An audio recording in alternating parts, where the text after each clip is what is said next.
皆さんこんばんは。フォーラム8プレゼンツ玉木のスポーツジャーナリズムの時間がやってまいりました。MC のスポーツライター小崎です。このチャンネルはスポーツ文化評論家玉木正之が送る既存メディアとは異なる視点でスポーツの真の問題点を取り上げ考える番組です。コメンテーターの玉木正之さんです。よろしくお願いします。はい、よろしくお願いします。はい、お願いします。今日はゲストの人はいないんですけどね。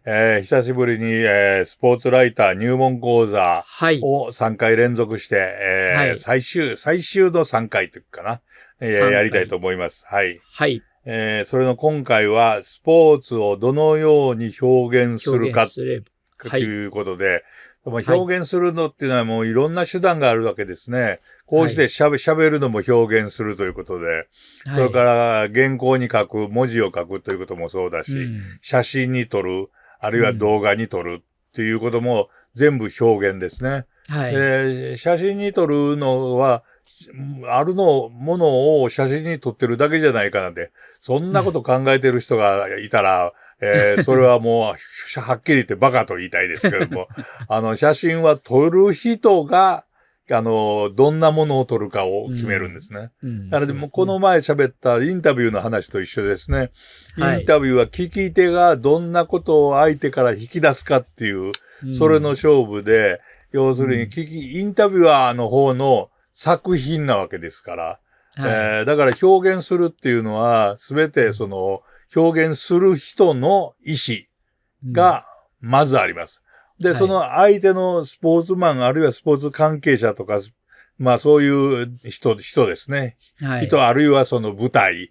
そういったものが一体どういうものかは、その選んでこういうことをやろうとかいうのを考えるわけですね。まあそういうことを考える上で一番わかりやすいのが、写真から考えるとね、一番わかりやすいんで、ちょっと写真をやりたいとお見せしたいと思うんですが、実はこれはスポーツヤーという雑誌で、今はもうなくなったんですけれども、ナンバーに対抗して、角川書店が出して、私も仕事をたくさんしていた。私も書かせてもらえる予定だったんですけど。そうですか。残念ながら。そうだったよね。僕らのスポーツジャーナリズム塾で、卒業するとそこで書かせてもらえるっていう。そうそう、ここで、スポーツジャーナリスト塾始めたんだもんね。で、小崎くんが第2回生だったぐらいだったね。残念だったけどですけど、亡くなっちゃったけど、これシドニーオリンピックの時の、高橋直子さんの、走ってる姿ですけれども、素晴らしい写真ですね、これは。何が素晴らしいかって、これどうして撮ったんでしょうね、この写真。望遠ではこんな写真撮れませんからね。でも正面ですよね、これ。真正面ですよ。真正面でよく見ると、右足のふくらはぎの筋肉までよく見えてるし、これだけなんて言いますか、だから、直子さんの、こう、走っている時の顔の表情をリアルに捉えた写真って珍しいですね。これは北川敏郎さんという人が撮った写真なんですけれども、この撮った後逮捕されてます。飛び出したんですね。なるほど。走ってるところに。で、その飛び出したことがいいか悪いかはここではもう述べませんけれども、飛び出して捕まるのも分かっていて、邪魔にならないところでシャッターを2回ぐらい切ったらしいです。で、すぐ、後ろから抑えられる、っていうか、引っ張られるっていうのが分かっていたんで、引っ張られた時に彼は何をしたかっていうと、フィルムをすぐに出したわけです。この時はフィルムで映したんですね。まずフィルムの時代。まだ、そうです。今みたいなデジタルじゃなかったですね。フィルムをすぐに取り出して、横にいた人に渡したんです。要するにカメラは撮られても構わないから、フィルムだけは残しておこうと。それで出来上がったのがこの写真ですね。これ最後のゴール前、もうそうですね。かなり走った、ですよね。なんていうか、スタジアムに入る直前ぐらいの、確か最後ずーっと直線があった、長い直線があったような気がします。そうですか。私そこのところ詳しく知らないですけれども。これサングラス取ってますもんね。取ってます。ってことは最後ですよね。そうです。サングラス投げた後ですね。なかなか面白いところ、面白い。で、こういうのを撮りたいために、やっぱり下見もして、この場所なら飛び出していって、シャッターを押してフィルムをアシスタントに渡して逃げられるという計算をしてやったということですね。ということは、これ、なんていうか、もう狙いが決まってるんですよね。要するに最後の方、優勝争いになるだろう。まあ優勝するかどうかはわからなかった。でもまあ優勝するだろうと。わからないな。でも最後撮りたいということで見事に撮った写真ですね。私は大好きな写真です。やっぱ Q ちゃんはあれ、サングラスは最後しか外さないんですよね。そう、だから、それを多分狙ってたと思います、それも知ってたんだろうな、多分ね。それともう一つちょっとこれはね、スポーツの写真ではないんですが、私の大好きなカメラマンで、ユーサフ・カーシュっていう、人物ばっかり撮ってるカメラマンね。これはピカソが表紙になってるんですが、この人の撮った写真で一番有名な写真があるんですね。それは政治家の写真なんですけれども、イギリスの政治家のチャーチルの写真を撮ったんですね。これですね。いい写真ですね。もういかにもチャーチルらしい写真なんですけれども、なんかもう頑固じじいがブーっとする。ただこれすごく面白いのは、チャーチルの、なんて言いますか、チャーチルらしさの小道具が必ずあるはずのものがないんですよ。何ですか、必ずあるものというのは。チャーチルといえばこれを常に、あれですか。常に加えていたっていう。葉巻ですね。あれですね。葉巻がないんですね。これ実はユーサフ・カーシュというカメラマンは、いろんな人物を撮ってるんですね。これもうどこ開けても素晴らしい。エリザベス女王とかね、撮ってるんですけれども、大きな箱型のカメラで、布をこう被ってピントを合わせて、それでそのピント合わせたところから、布を下ろして、シャッターを1、2の3でこう押して撮るっていう人だったんですね。その人がチャーチル、先ほどお見せしたチャーチルですね。これを撮るときに、ピントを合わせて、さあ撮りますよというんで、その幕から出てきて、さあ撮りますよというときに、2、3、ちょっと前に出て、葉巻をもぎ取ったんですね。ほんで、もぎ取った瞬間にバシャッと取ったんですね。うまいですね。ほんで、ちょっとなんか怒ってるんですね。で、それによって、チャーチルのよりチャーチルらしさというものが出てるんですね。で、これが、ある意味でチャーチルではないなんて言い出したら、葉巻がないじゃないかとかね。そうですね。言い出したら、でもまあ、この人はいろんなことを考えて、例えばオードリー・ヘップバーンであるとか、綺麗ですね。よく見ますね。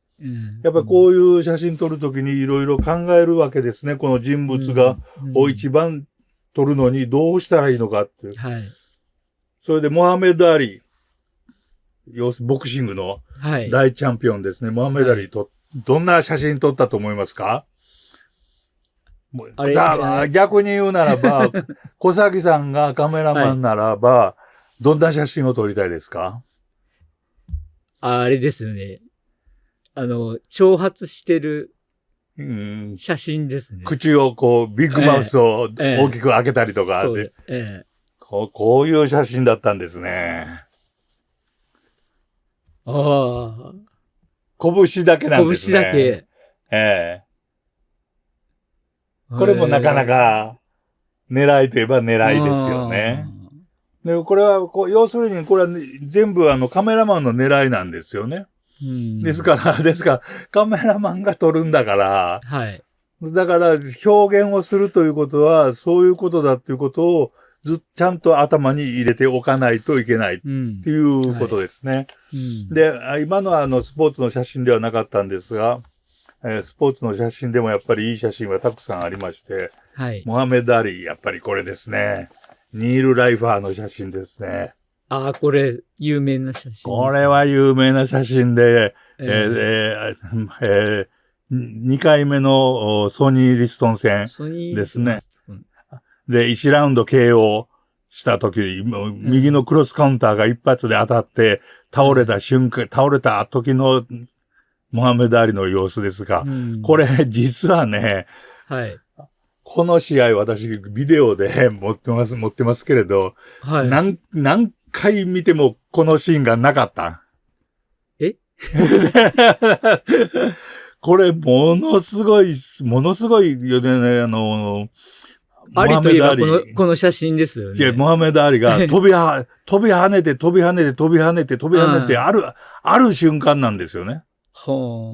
だからこれよく見ると、なんかこう、歌舞伎役者のように、こう、見栄を切って、こう、ソニーリストに向かって、こらバカ野郎とか言ってるように見えますよね。それは全然違うんですね。ビョンビョンビョンビョンビョンビョンとこう飛び跳ねてね、もうリングはもうあちこち行って、レフェリーがこう止めに入って、静かにしろというようなことを言ってる最中にひょっとやった時に、シャッターを降りてるんですよ。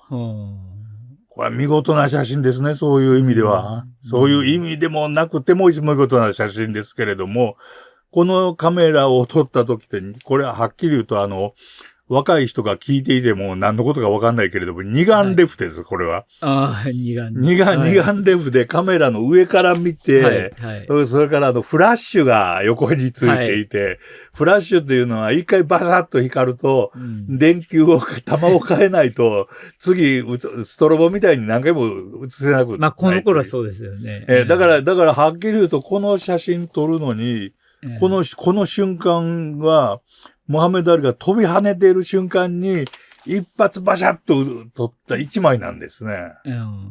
今みたいに連写でバシャバシャバシャバシャと撮れる中の一枚じゃないわけですね。三笘の1ミリはそれですからね。ああ、それに違いですね。でも、三笘の1ミリ、三笘の1ミリはあれはずーっと押しっぱなしの中の一枚ですからね。一枚ですよね。だからこれもね、ある意味で、この位置にいないと撮れないんですけど、このニール・ライファーという素晴らしいカメラマンが、別の位置にいても、また面白いものを撮っただろうなっていう気もするんですよね。はい、そうですね。だから要するに、これはまあ試合でこういうシーンがあったわけですけれども、何を撮るかっていうのがやっぱりある程度できていたと思うんですね。それともう一つ面白い写真をお見せしましょう。これはもう本当に有名なナンバーの表紙に使われて有名になった長嶋茂雄の空振りの写真ですね。ヘルメットが飛ぶ。見事な空振りですね。ヘルメットがぶっ飛んで、体が180度ひねれていて、私この本の、これはナンバーの長嶋茂雄のツイートコードの中で、もう一度、再録されたものですけれども、私もインタビューの時にこれの話から始まってインタビュー、長嶋さんにしたっていうのが今でも私の定本長嶋茂雄の中に収められてますけどね。これ、実は没写真なんですよね。あ、そうなんですか。これはナンバーが、発売されてから、これナンバー10号目です。もう、売れなかったんですね。はっきり言うとね、全然ね。最初はそうらしい、どうしようもない時にね、ある編集者が、これは文藝春秋の編集者じゃないんですけどね。お友達の編集者が、長嶋やれよって言ったらしいんですね。それでやったら、これで大成功して、これ全部即完売したんですけれども、その時に表紙の長嶋の写真を産経新聞社に探しに行って、なんていうか、採用した一枚。で、没写真。なぜ没写真なのか。小崎さんわかりますよね。こんな素晴らしい写真なのに没になった。なぜかって。まあ、アウトになってるから。いやいや、アウトにもなってない。あ、ただの空振り。3球目じゃないんですか、これって。え ?3 球目じゃなかったんですか？いや、関係ないみたいですよ。あ、そうただの空振り。ああ。ほんで、もうただの空振りということは、当時のサンケイスポーツには、なんて言いますか、使う価値がないわけですね。まあ、打ってないってことですもんね。打ってないし、決定的なアウトでもないし。そういうことです。で、新聞としては没写真になった。ところが、後に長嶋茂雄を、こう、語るときなんかは最高の写真だとして、やっぱり、ナンバーの編集長、岡崎さんという名前の人ですが。初代の人ですね。初代の人ですね。なんかはやっぱりこれを選んだわけですね。これ面白いですね。ただ、これを撮ったカメラマンなんかも、やっぱり、関係ない時に、長島を空振りした時にこっちを向くという場所から撮ってるわけですね。別に何か決定的瞬間を狙って、撮ったりしてるわけじゃないわけで、これがまあ決定的瞬間なんですけれど、ある意味で。そういう、なんとか、面白さ、狙い、というのがやっぱりなければ撮れないと思うんですね。これがということはこのカメラマンで今写真をいくつか、ご紹介しましたけれども、紹介しましたけれども、それを同じように原稿を書くときにもね、こう、なんていうんですか、同じ作業をしなきゃいけない。決定的なことを、瞬間を書かなきゃいけない。だからそうして考えてみたら、起承転結というのはよく習いましたよね、学校で。文章の書き方。作文ではそうですね。何々から起こって、それを受け継いで、その次にちょっと大転換があって、最後結論がある。起承転結。これは中国の漢詩から起こったことですけれども、一番有名な漢詩で、毛後年という人の春行、要するに春の朝ですね。暁という詩があります。春眠暁を覚えずってやつです。これが起承転結でできていて、春眠暁を覚えずって、春の朝はぼやっとしてて、もう朝起きるの嫌やな、みたいなことが一行目ですね。そうですね。二行目が、諸々に低調を聞く。要するに鳥の声がピヨピヨピヨピヨと鳴いていると、気持ちのいい朝だなと。で、三つ目、起承転、そこで変わるわけですね。やらい風の声。昨晩は思い切り風が吹いたり雨が降ったりひどかったなと。まあ今は晴れてるけれどもね。という。でも最後に、花は一体どれくらい落ちたことだろうという。花落ちること知る多少というので終わるわけです。春眠暁を覚えず、やらい、諸々に低調を聞く、やらい風の声、花落ちること知る多少。この書き方を、スポーツライターの人がやったらダメですね。もう、何月何日、ラスベガスで、ボクシングがありましたって。ボクシング、誰々の世界タイトルマッチでさって。すごい試合で井上が勝ちましたって言っても、全然こんなの読みようがないんで、やっぱり、右アッパーカット炸裂っていうのが前にないといけない。ということは、転結正気っていう書き方をするのが、表現としては面白い。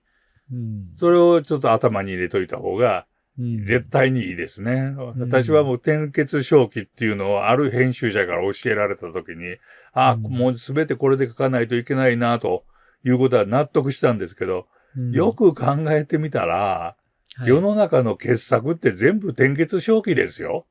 そうですね。夏目漱石なんかもそうですよ。まあそうですね。親譲りの無鉄砲で子供の時から損ばかりしているが一行目ですよ。親譲りの無鉄砲でもう完璧にわかりますよね。我が輩は猫で終わるって。そう。もう最初からズボーンと来るわけですね。山道を歩きながらこう考えたって、って思ったら、地に働けば角が立つって、ね、もう全部情に差をさせば流される。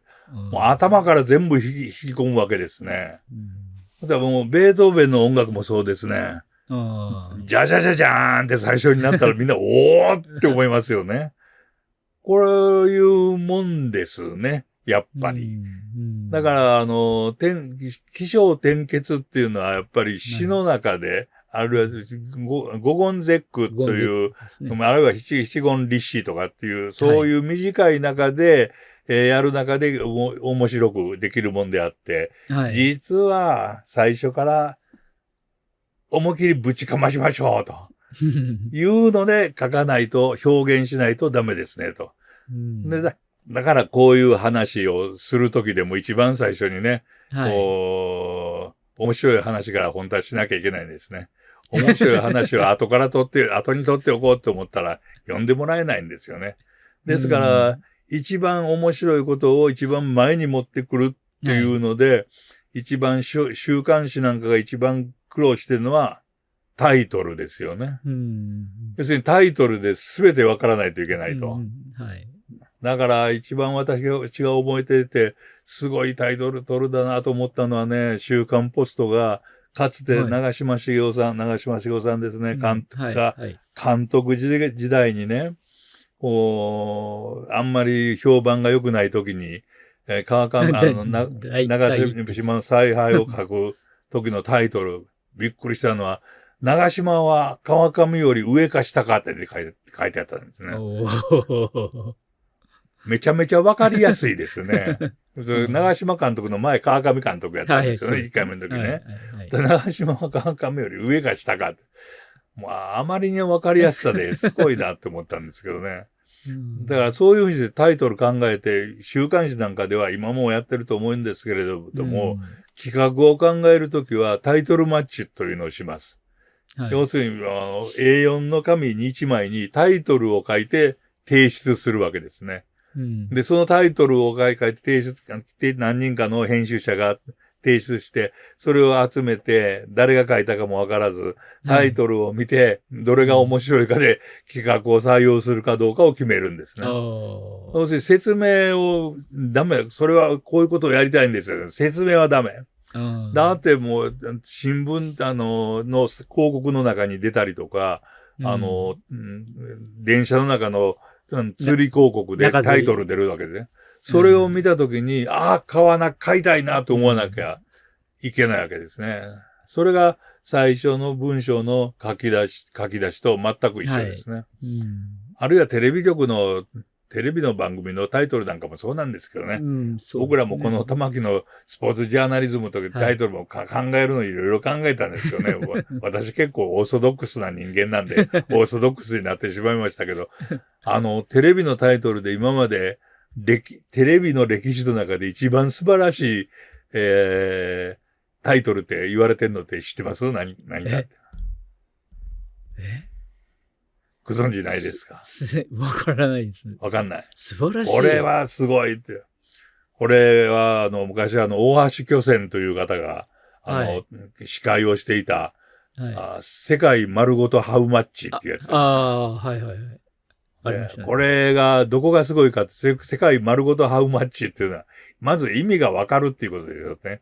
要するに世界の何でもかんでもお金で買おうという話だと。おまけに、短く、新聞に載るときに、ちゃんと短い文章で載ると。ラテランに入らないといけない。おまけに、世界が漢字、丸ごとがひらがな、ハウがローマ字、マッチがカタカナで、4種類全部日本語の文字が全部入ってるんですね。これは、なるほど。こういうタイトルを考えて書き出しで思い切りドーンと掴むようなことを書けば読者の人は読んでくれるという今日はいかにして表現するかという話だったんですけれども、一番大事なのは何を書きたいかっていうものがきちんと決まってないとダメだっていうことですけどね。その上での表現ということを喋ったんであって、誤解をしないように、何しろ形だけ整えたら何でもできるというわけにはいけない。だから何を書くかっていうときに、例えばこういう写真がありますけれども、長嶋茂雄という人間を書くのか、長嶋茂雄の凄さからスポーツを書くのか、スポーツの中から日本の社会の様子を書くのか、あるいは日本、プロ野球の組織のことを書くのか、一体どれを書いてどんな表現をするのか、その時の表現も無視はできない。表現方法も無視はできないけれども、何を書くかってまずを考えてくださいと。まあ、今日の話はこんな話ですね。結構盛りだくさんやったと思いますけれども、頭に入れておいてください。はい。参考になったかな？なりましたね。いや、面白かったですね、写真の話は。ありがとうございます。はい。では、皆さんご覧いただきありがとうございました。それでは皆さん次のエピソードでお会いしましょう。さよなら。